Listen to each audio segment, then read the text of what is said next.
so they can see if you can. Hello. Hi. Congratulations. How does it feel?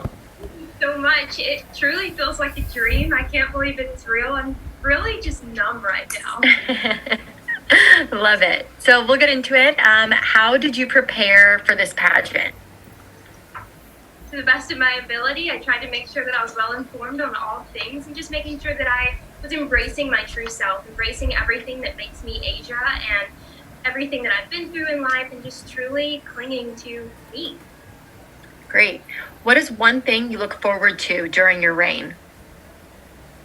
Living in New York and competing at Miss Universe. I think I'm looking forward to everything because this is truly a dream that so many people have, and I was fortunate enough to make it come true. So I'm looking forward to everything that is to come on this journey.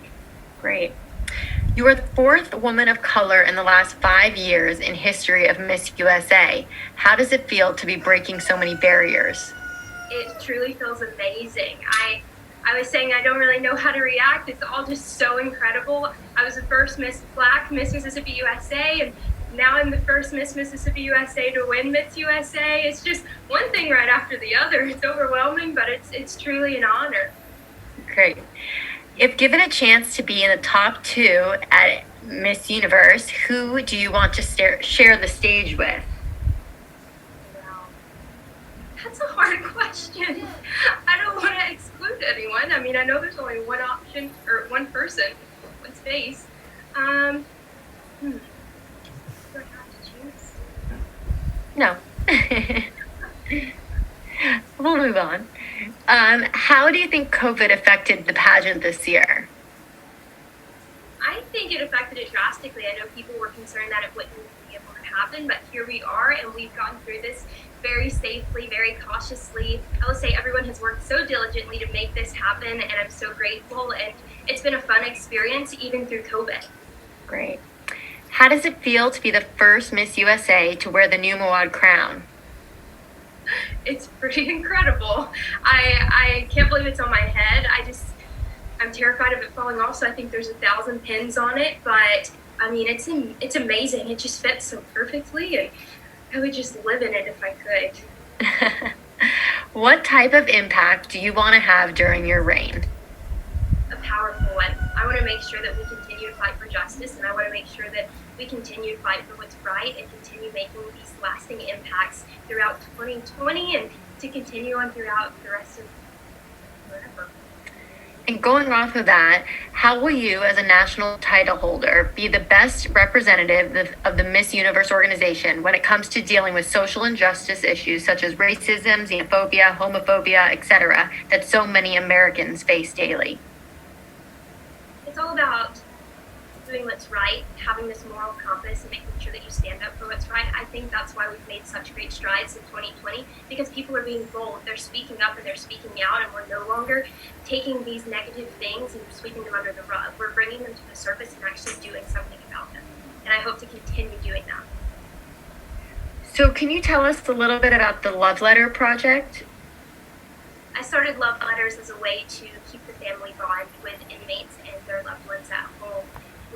We donate stationery and stamps so that they have the means to do so. So many people don't have the money on their books in order to get the stationery and stamps, and that's something that can be easily provided in order to keep a strong family bond and make a massive difference. Great. What is the first thing you want to do in your new home of New York City? Well, just breathe. I would truly be grateful just to be there, to be present in that moment, take a deep breath and just soak it all in, because I know a year flies by so fast and I just don't want to blink. I don't want to miss a moment of it. Great.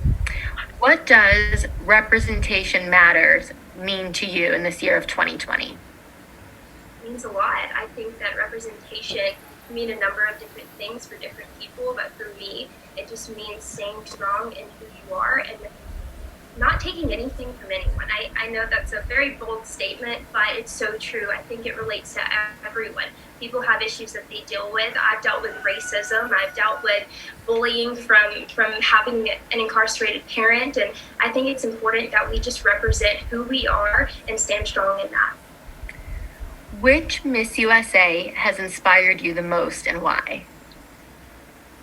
Oh man, I think it's a combination of several of them. They've all had different stances and they've all done incredible but different things throughout their reigns. And I mean, Chesley has dealt with this nearly 2 year reign and all of the challenges of 2020, yet done it so gracefully and made such a massive impact. And then Sarah Rose has the sweetest heart, and she truly impacted me when I met her. I could go on and on and on. They've each left a mark in my heart. That's great. What message would you give to a child of someone who is incarcerated? Don't let this harsh circumstance define you or your future. You are so much bigger than this, and the hardships that we face strengthen us for what lies ahead. Let this be a stepping stone on your journey. Don't let it hinder you from chasing after your life. How will you use your platform to empower unity and dismantle systemic oppression?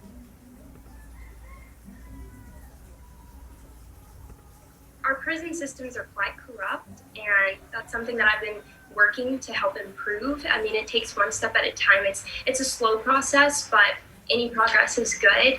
And so I'll continue working within this area and continue hoping to make improvements and continue fighting for justice for people who are wrongfully convicted or who don't deserve to be behind bars. I think that this should be a fair fight, and it isn't.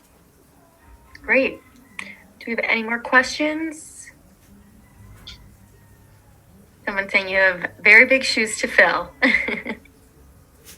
Definitely. All right, I think that's all we got. Thank you.